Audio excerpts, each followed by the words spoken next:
A reforma trabalhista vai entrar em vigor no próximo dia 11.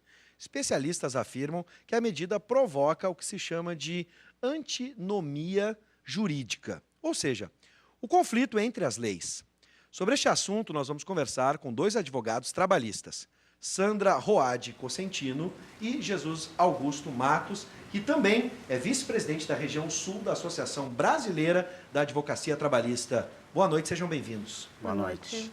Bom, aqui já adianto, para você aí de casa, independente da sua perspectiva sobre a lei trabalhista, hoje, infelizmente, a gente está com um problema técnico e você aí de casa não vai poder participar do nosso diálogo pelo WhatsApp, tradicionalmente pelo 99588-2374. Infelizmente, hoje não vai funcionar, mas a gente já está trabalhando para resolver esse problema técnico. Bom, vamos começar com essa discussão, bastante acalorada nas redes sociais, por exemplo. A reforma trabalhista entra em vigor, mas entre especialistas, empresas, sindicatos, trabalhadores e principalmente a Justiça do Trabalho, ainda há dúvidas sobre a adaptação à nova lei. Na concepção de vocês, esse processo ainda vai levar um tempo e a gente vai ter esses problemas dentro da área da Justiça Trabalhista? Sem dúvida, eu não tenho dúvida disso, porque a lei foi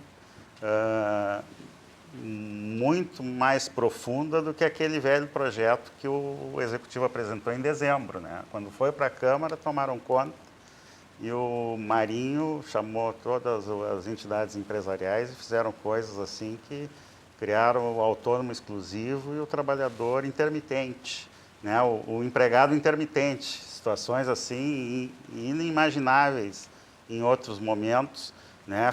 Flexibilizaram a legislação no aspecto de segurança do trabalho, inclusive em relação à grávida. Então, tem antinomias ali se arvorando, né, em médicos para dizer que tal e determinadas situações não prejudicam as grávidas. Então, tem antinomias na própria lei inaceitáveis. Tem parágrafo que desconstitui o caput do artigo, né? O caput do artigo ele tem que delimitar o que ele regula. E o parágrafo ele regula o alcance da lei, né? E o parágrafo desautoriza o caput, inclusive na definição do que é, o que não é.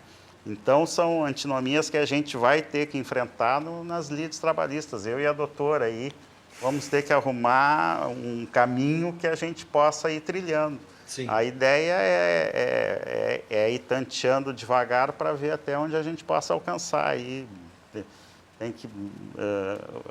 a lei é que nem uma obra, ela, depois que ela se desliga do autor, ela assume uma autonomia. Ganha corpo. Né? Ela ganha corpo e ela é da sociedade. Então, nós vamos ver que direção vai ser dada nessa obra. Claro. Né? Pelo intérprete e pelos juízes. Antes da gente tomar uma posição, e aqui a gente tem duas visões sobre a lei, dá para, pelo menos, compartilhar dessa visão, doutora, de que vai ser um processo confuso, até mesmo para quem vai decidir? Sem dúvida. Essa eu acho que é uma grande convergência de entendimentos dos que são pró e contra a reforma, que vai ser uma época de uma turbulência jurídica, né? A tão buscada segurança jurídica, eu acho que ela vai demorar um pouco para se estabelecer, primeiro porque ela é uma lei que ela mexe realmente, como bem disse o doutor, no alicerce das relações de trabalho, né? Ela não mexeu em pouca coisa, ela mexeu na espinha dorsal das relações de trabalho.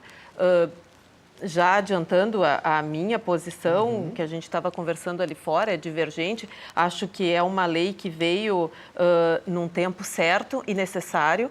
Acho que a gente teve aí ao longo de muitos anos de CLT uma distorção absurda dos próprios preceitos que a CLT estabeleceu originalmente. Só um exemplo disso, a gente vê que a gente tinha atualmente mais súmulas e orientações jurisprudenciais em número do que artigos da CLT. Quer dizer, uma CLT que ela precisa ter um número maior de entendimentos jurisprudenciais para poder ser aplicada, alguma coisa de errado ela tem, né? Sim. E ela tinha muito de errado. Não só na gênese, porque ela era uma legislação antiga, ultrapassada, que serviu para um modelo de sociedade, de economia que a gente não tem mais atualmente, né? Como também porque ocorreu ao longo desse tempo muita intervenção do Poder Judiciário na atividade legislativa, né? O Judiciário ele tem um papel absolutamente relevante, importantíssimo, mas o que eu particularmente acho é que na seara do direito do trabalho houve uma legislação um pouco desenfreada. Então, acabaram se criando muitas súmulas que contrariavam dispositivos de lei, de uma certa forma, súmulas que depois eram substituídas por outras súmulas e as empresas se baseavam num determinado entendimento jurisprudencial, depois ele mudava da noite para o dia, e aí tinha aquela figura da insegurança jurídica que realmente nenhum empresário aguentava mais no Brasil, porque o empresário ele já não sabia até onde ele podia ir, o que uma relação de trabalho podia, no final de 2 ou 3 anos, virar em termos de custo com uma reclamatória trabalhista. Sim. E aí a nossa CLT, ela também acabava acolhendo o grande empresário e o pequeno empresário da mesma forma. E o empregado que tinha um cargo como um alto executivo e aquele operário de chão de fábrica, da mesma forma. E essas distorções é que precisaram ser equilibradas. Agora, imagina só a dificuldade que é tu criar uma lei que muda tanto. Não tem como dizer que vai ser fácil, não Sim. vai ser fácil, vai ser difícil. Bom, antes de entrar na visão de cada um, vou pedir ajuda, até mesmo para quem está em casa, por exemplo, em 2 situações, tá? As ações trabalhistas que foram movidas antes de a reforma entrar em vigor vão ser julgadas com a antiga ou com a nova lei? Direito material com a antiga, direito processual, ela tem vigência imediata, né, doutor? Daí vai ser enfrentada na época da vigência da norma. É que a gente vai ter ainda essa surpresinha, né? A gente vai ter processos em que a gente vai ter 2 diplomas legais incidindo, porque na verdade o direito material anterior porque o direito material ele se rege na época do fato, ou seja, se o fato ocorreu, se aquela relação de trabalho ocorreu na época da lei anterior, aquilo lá vai ser regido pela lei anterior. Sim. A partir de agora, então, obviamente, os contratos de trabalho eles não vão se extinguir todos no dia 11 de novembro. Eles vão continuar. Questão. No caso dos contratos de trabalho, começaram antes da nova lei e terminam após o vigor e eficácia da nova legislação. 2 regramentos distintos em termos de direito material. Mas vai ter que ter uma solução formal, né? Tu vai ter que migrar formalmente. Senão preside a vigência. É que o que vai acontecer agora é que vai ter muita adaptação das relações, dos contratos, vai ter muito aditivo, vai ter muita reformulação. Os RHs vão ter um trabalho aí pela frente que não vai ser brincadeira. E nós, advogados trabalhistas, então nem sei. Imagino. Vamos agora para as posições. Por exemplo, por que na visão dos empresários a nova legislação traria mais empregos? Porque o que acontece? A insegurança jurídica e esse efeito surpresa do passivo oculto que uma potencial reclamatória trabalhista pode gerar, ela acaba gerando uma insegurança a nível de investimento. Ou seja, o empresário ele se intimida realmente. Hoje em dia eu te pergunto, um pequeno empresário, se ele sabe que uma futura ação trabalhista pode acabar comprometendo todo o patrimônio dele, tu acha que ele tem o mesmo estímulo ou a mesma vontade ou a mesma coragem para investir no negócio dele? Nem sempre, né? Porque realmente tem esse pensamento. Eu vou abrir um negócio, vou contratar um empregado, daqui a pouco, 2, 3 anos depois, ele entra com uma ação, vai à minha empresa, meu patrimônio pessoal. Ou seja, esse receio que a legislação criava, ela realmente acabava freando muito o desenvolvimento da economia porque para as grandes empresas, eu sinceramente acho que não muda nada. Eles vão continuar com o mesmo poder que eles tinham antes. Eu acho que isso acabava afetando o pequeno empresário, que é responsável por um percentual absolutamente significativo da geração de emprego. Então, eu acho que esse pequeno empresário, médio empresário, ele vai ficar muito mais tranquilo para investir no negócio dele. Ele vai ficar mais certo de que ele está com um passivo trabalhista mais calculado. Porque a nova lei agora, ela realmente veio de uma forma muito exauriente a estabelecer que certas situações que até a própria jurisprudência, ora decidia de uma forma, ora decidia de outro, pegaram e botaram dentro da lei. É assim, agora é assim. Exemplo disso é, por exemplo, aquele tempo à disposição, que uma fábrica, os empregados ficam lá na portaria, aí eles vão entrar, a partir do momento em que eles passam pela catraca, eles já estão contando, está contando como tempo de trabalho, não está contando. Tinha essa questão antes, às vezes as pessoas fechavam a catraca, deixavam as pessoas esperando na rua, para não ter o risco de pagar uma hora extra de uma hora que efetivamente não era extra, porque o empregado estava lá dentro lanchando, descansando, ouvindo música. Agora já tem um artigo de lei que diz não é hora extra. Sim. Bom, agora como contraponto, doutor, e vou acrescentar, o Ministério Público do Trabalho apontou também 12 pontos inconstitucionais na reforma. Uma lei pode sobrepor a Constituição? A OAB, que é mais favorável à lei, apontou mais, eu acho que 17, se eu não me engano. Sim. Não, existe muito, eu acredito que existe muita inconstitucionalidade. O problema é que nós não temos a sedimentação jurídica para discussão nas esferas anteriores, porque existe um preconceito contra a legislação trabalhista. Eu acho que algumas questões, muitas empresas sabiam muito bem trabalhar com essa situação da relação de trabalho. Eu, por exemplo, advoguei muito tempo para os rodoviários e as empresas tinham particularidades que elas adaptavam à contratação, e inclusive se admitia por acordo um intervalo muito maior do que 4 horas, porque eles têm aqueles horários de pico, né? Sim. Que eles não precisam manter a frota rodando o tempo todo. Então, eles tinham vários tipos de contratação e só tinha 2 empresas, que eu vou te dizer assim, que eu via que eram assim fora do padrão, que faziam falcatrua, as outras todas dentro. E muito difícil de tu ganhar muito com ação nessa categoria dos rodoviários aí, com as 10, 12 empresas que tem. Né? Então, o que existe é alguma adaptação à legislação efetiva e fora da adaptação. Eles trabalhavam com banco de horas, que foi uma coisa que me parece que agora conseguiram afastar. E o banco de horas, eu me lembro que foi uma negociação que se implantou na época para não despedir o cobrador, que a ideia era botar a catraca que nem em Curitiba, fora do ônibus, o motorista... Sim. Então, era uma coisa para dar emprego, entendeu?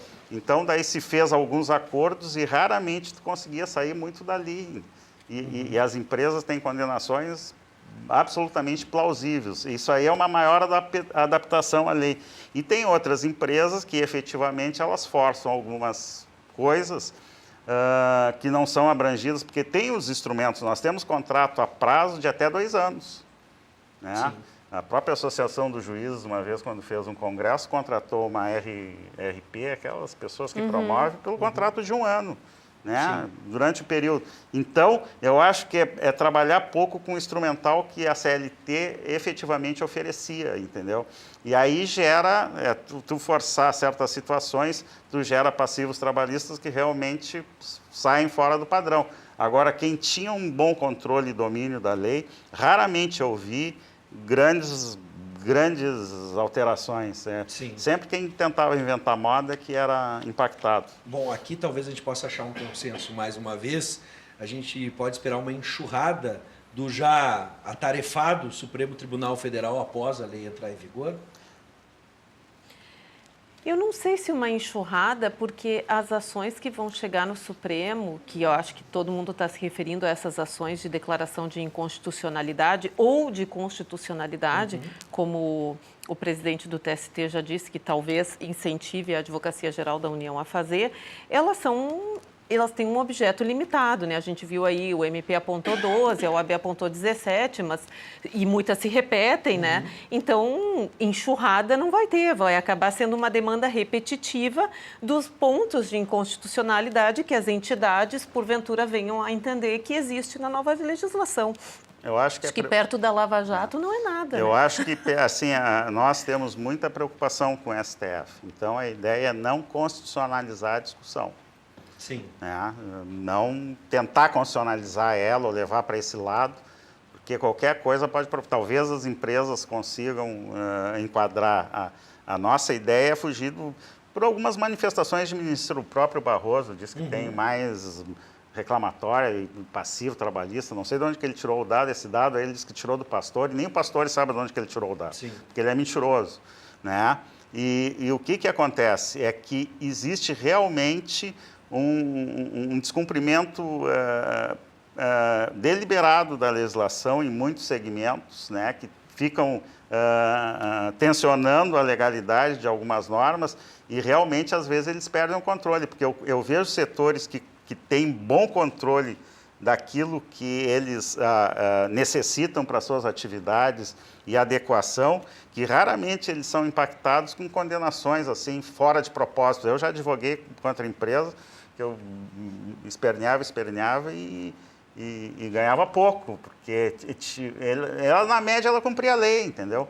E daí tem certas coisas que tu bate, tu para de discutir. Sim. Né? Bom, e a ideia, há uma corrente que defende a extinção da justiça do trabalho. Como vocês avaliam essa questão, essa ideia?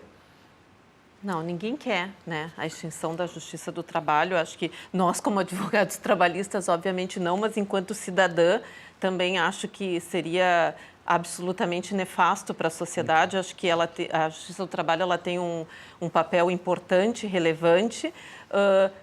Existem distorções, sem dúvida, como em qualquer profissão ou mistério existem, né? Eu, sinceramente, acho e vejo com muito receio as manifestações do Poder Judiciário trabalhista, dizendo, inclusive publicamente, que pretendem não aplicar, seja por questões de inconstitucionalidade ou não, que pretendem não aplicar parte ou o texto da nova lei, porque isso sim eu acho que enfraquece a figura da Justiça do Trabalho. Eu acho que o juiz, no momento em que ele faz o juramento, ele tem uma obrigação, que é cumprir a lei. Eu, como cidadã, eu tenho que observar a lei, goste eu dela ou não. Tem muitas leis que eu não gosto e das quais eu discordo, mas eu sou obrigada a cumpri-las. E o juiz do trabalho, o desembargador, ele tem a obrigação de cumprir a lei, seja ela favorável ou não às suas convicções íntimas. Não importa, a lei ela não está aí para ser gostada por ninguém, ela está aí para ser cumprida e aplicada. Então, mas eu acho que extinção da Justiça do Trabalho, migrar tudo para a Justiça Federal, como estão falando, eu acho impossível. A Justiça Federal ela não consegue ser célere como a Justiça do Trabalho tem sido e ela também não daria a proteção que eu acho que os trabalhadores efetivamente precisam. Realmente acho que é muito especializada a Justiça do Trabalho, não vejo que ela vá ser extinta. Primeiro, até porque eles não querem, né? A Justiça do Trabalho, ela é muito maior que a Justiça Federal. Então, tu não incorpora o maior no menor, jamais. Não. Tu tem 5 tribunais federais e tu tem, o quê? 22, 24 tribunais regionais do trabalho. Então, não. eu não imagino. Eu não imagino. E eles têm uma militância, o juiz do trabalho, que se ele for para a Justiça Federal, olha... Bom, vão incomodar. O tempo, como eu disse, a gente estava conversando fora do ar, voa. Muitas questões pontuais aqui, como a questão das gestantes, né, com trabalho em locais insalubres, exatamente. Aqui também a nova forma de demissão criada com a reforma trabalhista, como ela vai funcionar, e a questão da obrigatoriedade da presença do sindicato. Essa aí não cola, essa da nova forma, porque para muitos empresários, aqueles falcatrua, eles não pagam nada. Eles fazem a simulação lá do aviso prévio, disso, daquilo, e liberam, na realidade, eles liberam o seguro-desemprego e o FGTS para o cara. Então, tu cria um intermediário, que eles vão pagar mais. Então, sim. Eu acho que nós temos vários dispositivos. Mas é que isso aí, ele veio num momento importante, porque a gente tem muito também daquelas situações que o empregado, ele não quer mais trabalhar, quer se desligar, não quer pedir demissão, porque aí não vai receber aviso prévio, não vai sacar o fundo. Então, fica aquela coisa, ou ele faz corpo mole para obrigar o empresário a colocar, ou tem a famigerada ali dissimulada, que a gente gostaria que não existisse, mas existe. Né? Então, acho que isso aí foi muito salutar, porque isso põe a questão às claras. Tu não quer mais trabalhar? Ok, então vamos fazer te pago metade do aviso prévio, te pago metade da multa de 40%, tu saca 80% do teu FGTS e tu não vai onerar a União com o seguro-desemprego, né? Então, assim, eu acho que é uma coisa que clareia uma relação que estava obscura, né? Então, eu acho ótimo isso. E para fechar a questão dos sindicatos nas decisões coletivas, enfim... A questão da obrigatoriedade da presença... Não, essa aí é a grande antinomia da lei, né? Na medida em que ela tenta afastar os trabalhadores do sindicato, porque em todas as legislações que tu reduz a participação estatal, que é a justiça, tu aumenta os dos sindicatos. Né? Que tu não... Lógico que eu não acho que os sindicatos eram a oitava maravilha do mundo. Eles tinham que ter muita... eles têm que ser repensados, mas pela sua estrutura e não com a menor participação deles nas homologações, enfim. Isso aí vai depender daqueles sindicatos mais ou menos respeitados. A gente tem, eu particularmente, na região que eu advogo ali, que é no Vale do Taquari, eu entro com muito mais ações de pessoa que não é assistida pelo sindicato, quer dizer, que tem menos de um ano, que procuram, do que aqueles que efetivamente o sindicato homologa, até porque o sindicato exerce ali uma influência de ajustar um detalhe ou outro e acaba satisfazendo. Mas é importante pontuar que na negociação coletiva não há dispensa da presença do sindicato, ele continua sendo absolutamente necessário. Bom, doutora Sandra, doutor Jesus, eu quero agradecer a presença de vocês, no que puderam nos ajudar numa questão tão complexa e é tão confusa em determinados momentos que a gente vê pontos de divergência e pontos de convergência das ideias e a gente ainda vai ter que lidar com essa nova legislação a partir do dia 11. Com Muito certeza. Obrigado pela presença e atenderem o nosso Agradecemos, convite. obrigado. Sempre bem-vindos. Obrigada.